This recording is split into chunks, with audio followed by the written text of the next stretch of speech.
अधिकारी महोदय कह रहे थे कि प्रेम कैसा है। एक हमारे राघवेंद्र सरकार की भी चर्चा हम कर लेते हैं, क्योंकि वो इनके यहाँ दामाद हैं, तो इनके जमाई सा भी कम नहीं है। तो कहने का मतलब है जब ठाकुर जी चित्रकूट में थे और उनको जब चित्रकूट पहुंचे तो वन देवी उनको मिली।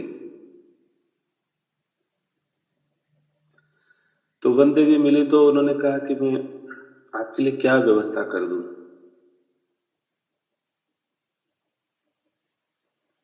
आपके लिए क्या व्यवस्था कर। तो ठाकुर जी बोले मेरे लिए तो कोई व्यवस्था नहीं चाहिए, आप ऐसा करें जिस रास्ते से मैं आया हूं ना उस रास्ते के सारे कंकड़ पत्थर हटा दीजिए। जिस मार्ग से मैं आया हूं उस मार्ग के सारे कंकड़ पत्थर ये हटा दीजिए। तो उसके बंदे भी जिज्ञासा करती है कि आप आने से पहले कहते थे, जिज्ञासा बनती कि चलो ठीक है, आप मेरे कहने का मतलब आप आ गए हैं, पहुंच गए हैं, अब आने के बाद उस मार्ग के कंकड़ पत्थर हटाने से क्या फायदा है। तो ठाकुर जी बोलते हैं कि देखिए बात ऐसी है, मेरा भाई भरत पूरा यकीन है वो मेरे बिना नहीं रहेगा, मेरा पता पूछता पूछता है।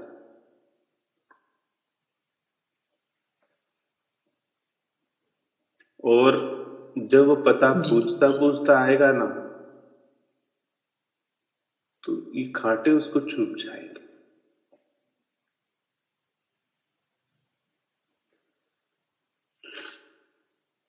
उसके बंदे भी कहती हैं कि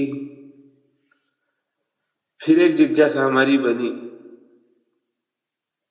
क्या आपका भाई भरत इतना सुकोमल है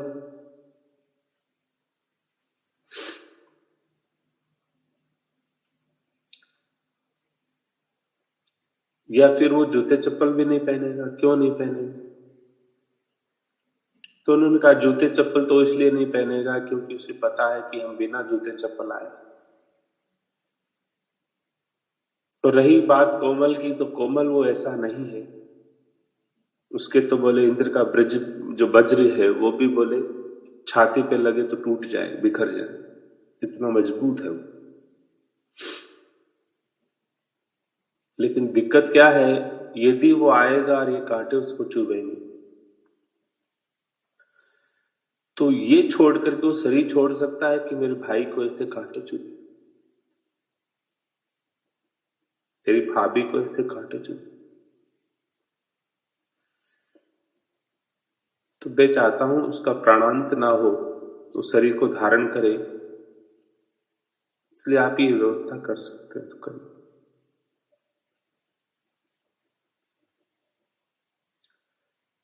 तो कहने का मतलब है ये जो जीवन है ना वो वास्तव में काम के लिए नहीं है, ऐसे प्रेम के लिए है, रस के लिए, आनंद के लिए। तो यहां भाई भाई को काट देता है।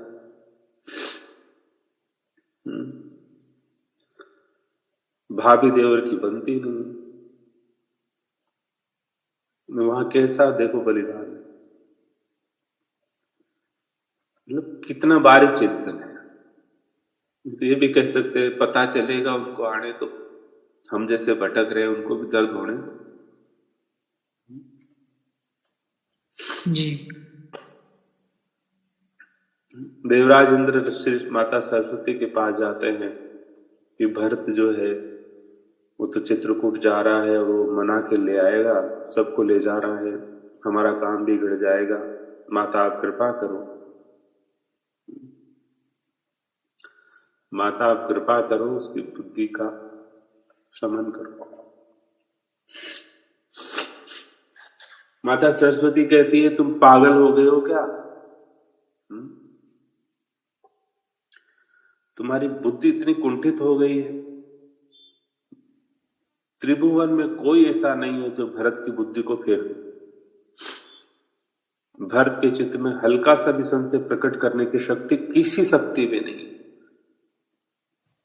तुम मुझे ऐसा कह रहे हो कि मेरी जान के दुश्मन बन आए हो क्या तुम लोग?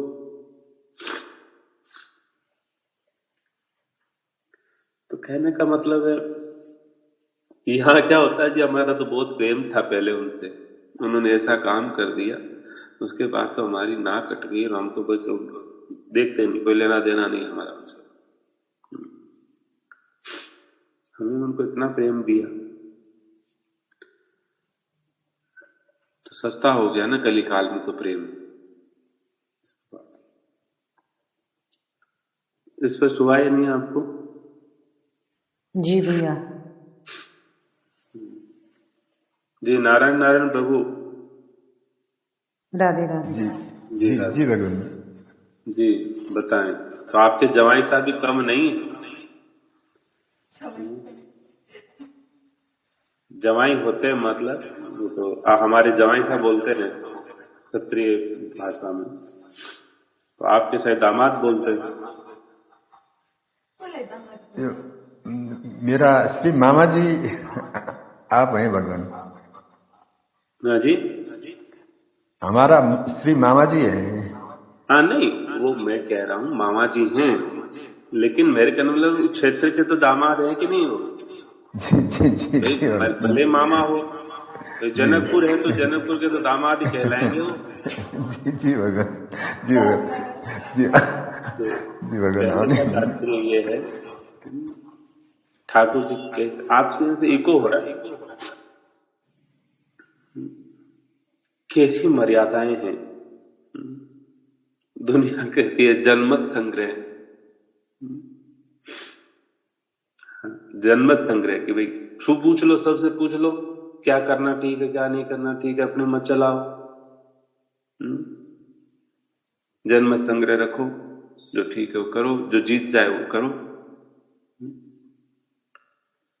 अरे जनमत संग्रह तो पूरी अयोध्या श्री राम जी के साथ ही तो थी, दशरथ जी को भी छोड़ चुकी थी, खिलाफ हो गई थी उनकी। और चित्रकूट में जाइए, वो अपने ससुर को ले गए, सास को ले गए, माताओं को ले गए, गुरुजनों को ले गए, जनता को ले गए, मित्र इष्ट मंडली को ले गए, सब मतलब चाहती थी ऐसा हो, राम आए वापस, लेकिन नहीं, सिद्धांत को नहीं तोड़ा जा सकता, वचन को नहीं छोड़ा जा सकता, भले कुछ का कुछ भी हो। तो कहने का मतलब है पिता चले गए, कितनी बड़ी बात है। तो कहने का तात्पर्य यही है कि हम लोग प्रेम तो कार का समझेंगे, लेकिन हमारे पास तो ठीक ठीक बुद्धि नहीं है। बुद्धि का मतलब हम जिज्ञासु भी नहीं है ठीक से। तो आपका जो विषय और आपका जो प्रसंग था वो तो महत्वपूर्ण है ही, लेकिन उस स्थिति में समझ नहीं होती, मन नहीं होता, इंद्रियों की स्थिति नहीं, वहां गति नहीं, कोई देवताओं की वहां पहुंच नहीं। वो एक ऐसा स्थान है जहां पर सिर्फ और सिर्फ प्रेमास्पद रहता है, स्वयं का अस्तित्व नहीं रहता वहां। जैसे आपके आचार्य जी ने बोला था ना कि वेदांत के दर्शन में तो ऐसा होता है, वहां तो भाव रहता ही नहीं, भाव महाभाव तक तो बोले संसार ही रहता है, ऐसा नहीं। वो दर्पण में भला चेहरा देखती हैं, लेकिन वो श्रृंगार कन्हैया का करती हैं, प्रेमास्पद का करती हैं, उनको अपना चेहरा ही नहीं दिखाई देता।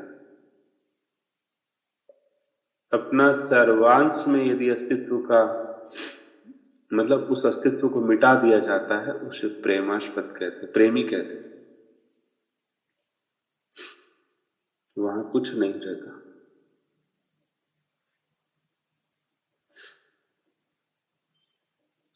श्री ठाकुर जी भले 14 वर्ष वनवास में रहे हों, लेकिन एक क्षण के लिए भरत जी का स्मरण नहीं छूटा उनसे।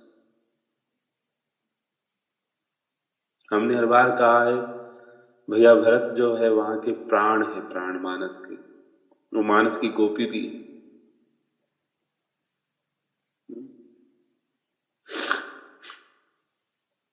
और माता कैकेयी कम नहीं है। माता कैकेयी कम नहीं है।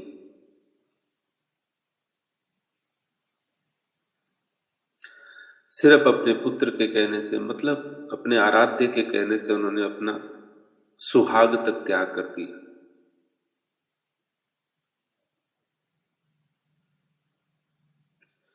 अपने पुत्र के नजरों में वो गिर गई, जनता जनार्दन की नजरों में गिर गई, युगों युगों तक अपयश को स्वीकार कर लिया।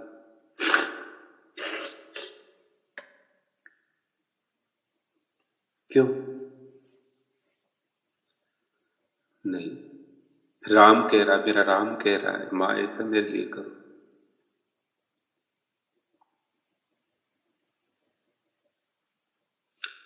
तो प्रेम कैसा, जिसको कहते हैं अंधा होता है, तो सच में प्रेम अंधा ही होता है। और कोई बताए किसी को जिज्ञासा? भगवान नारायण नारायण जी नारायण। श्री कैकेयी जी भी वो प्रेम की उदात्त मूर्ति ही थी भगवान, आपका कहना ये है? जी हाँ, बिल्कुल जी। माता कैकेयी जो है,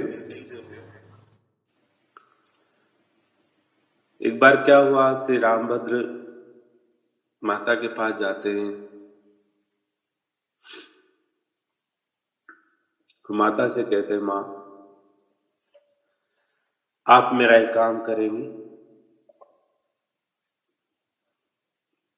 तो वो पागल थी, दीवानी थी, मतलब इतनी चाहती थी राम को जिसकी कोई सीमा नहीं।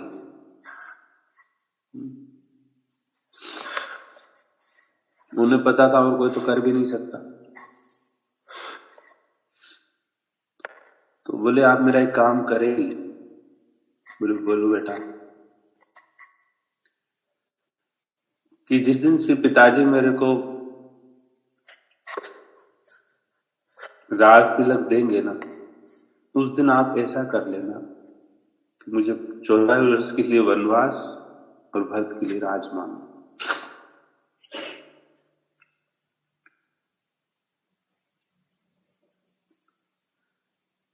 तो माता कैकेयी घबरा गई, मूर्छित हुई।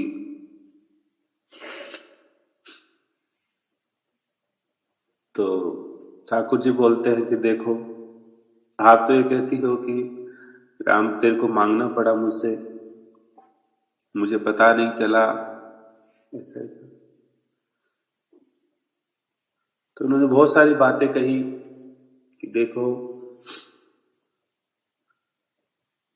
कितना अपयश होगा कुल का, कितना अपयश होगा ये। तो बोले मां आप तो मुझे चाहती हो, क्या प्रेम में इन चीजों का कोई महत्व है?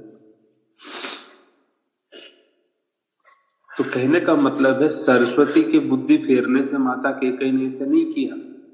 जैसे माता सरस्वती की हिम्मत नहीं थी ना वहां पर उनके पुत्र को छूने की, वैसे मां को भी नहीं छू सकते थे। हाँ, मंथरा की बुद्धि तो सरस्वती ने फेरी, लेकिन माता कैकेयी तक उनकी पहुंच नहीं थी। माता कैकेयी ने तो रामभद्र की प्रीति में अपने आप को समर्पित किया और बिक गई उसमें। कितना बड़ा अपयश किया, कौन झेल सकता है? कोई नहीं झेलता। और अपयश की बड़ी बात तो यह है कि 14 वर्ष के लिए आंखों से दूर कर दिया, और अकलौते पुत्र का मतलब इतना, मतलब जिसको कहें कि उसकी पुत्र की घृणा की पात्र बन गई। पति चला गया, कितना किया, सर्वस्व उजड़ गया ना उनका। लेकिन वो सिर्फ और सिर्फ रामभद्र की इच्छा के लिए कि मां मुझे लीला के लिए जाना है।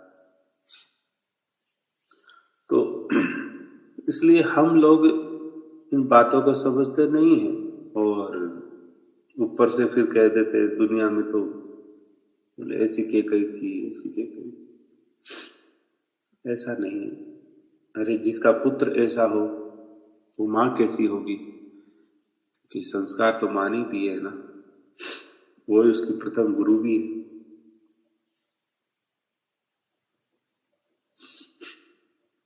जी नारायण नारायण प्रभु। हम इसको बाहरी दृष्टि से देखते थे भगवान, बहुत बहुत ही रहस्यात्मक प्रसंग है ये। माता कहते सभी माताओं में सबसे ज्यादा प्राण से ज्यादा प्यार करती थी राम को।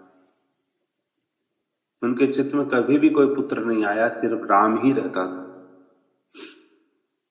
और इसलिए उन्होंने ये राम के कहने से ही ये मांग लिया।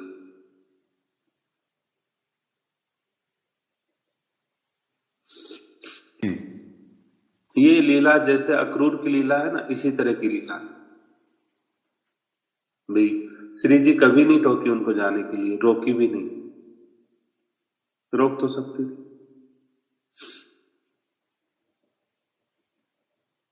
लेकिन ठाकुर जी ने जैसे माता यशोदा को बहला फुसला करके भेज चले गए, और चले गए तो चले गए।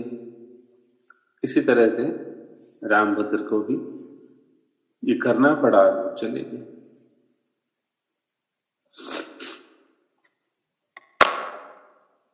स्पष्ट हुआ आपको? जी भगवान, बहुत स्पष्ट हुआ।